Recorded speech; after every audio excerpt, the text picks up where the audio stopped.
अतीस Istanbul की एक पुरानी इमारत की बालकनी पर खड़ा था। नीचे शहर चल रहा था, पर उसके अंदर सब कुछ रुका हुआ था। उसकी आंखों में नींद नहीं, यादें थी। न वो पूरी तरह टूट चुका था, न ही संभला था। वो जानता था, वो जिंदगी के उस मोड़ पर खड़ा है जिसे लोग आराम कहते हैं, जहाँ इंसान बस जिंदा होता है, जीता नहीं। एक अनकही मुलाकात।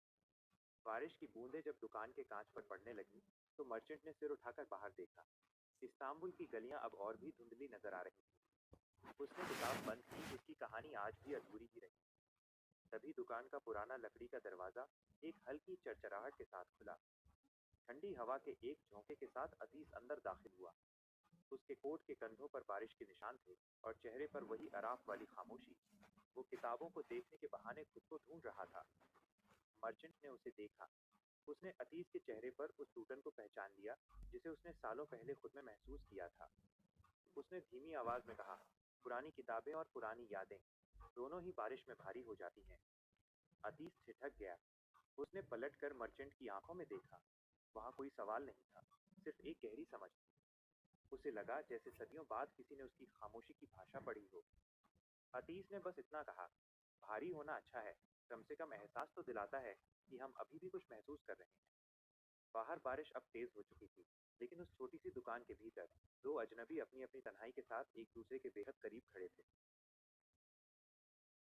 अगला भाग, खामोश पहचान। अतीस दुकान के एक कोने में खड़ा पुरानी लकड़ी की गंध को महसूस कर रहा था, और मर्चेंट काउंटर के पीछे। उनके बीच केवल कुछ फीट की दूरी थी, लेकिन उन चंद कदमों के फासले में पूरी एक दुनिया सिमटी हुई थी। मर्चेंट ने उसे टोकने या क्या चाहिए पूछने की कोई कोशिश नहीं की। वो जानती थी कि कुछ लोग दुकान में किताबें खरीदने नहीं, बल्कि शोर से बचने के लिए आते हैं। उसने बस अपनी मेज पर रखे पुराने मिट्टी के लैंप की रोशनी थोड़ी और बढ़ा दी, ताकि अतीस को अंधेरे कोने में तन्हाई कम खले। अतीस ने एक अलमारी से बेतरतीब ढंग से एक किताब निकाली, पर उसके पन्ने पलटना भूल गया। उसकी नजरें किताब पर थी, मगर ध्यान मर्चेंट की उंगलियों पर, जो अभी भी उस पुरानी किताब की जिल्द को बहुत नरमी से सहला रही थी। उसने गौर किया कि मर्चेंट की आंखों में जो समुंदर था वो लहरों वाला नहीं, बल्कि ठहरा हुआ था, जैसे कोई तूफान गुजर जाने के बाद की खामोशी। उन दोनों ने एक दूसरे की ओर देखा। कोई मुस्कुराहट नहीं, कोई नमस्ते नहीं। बस एक पल के लिए दोनों की निगाहें मिली, और दोनों को एहसास हो गया कि वे एक ही मिट्टी के बने हैं। वे दोनों उस कश्ती के मुसाफिर थे जो किनारे तक तो पहुंच गई थी, पर जिसका लंगर अब भी गहरे पानी में कहीं फंसा हुआ था। बाहर बारिश की आवाज अब मध्यम पड़ चुकी थी। अतीस ने किताब वापस उसकी जगह पर रखी।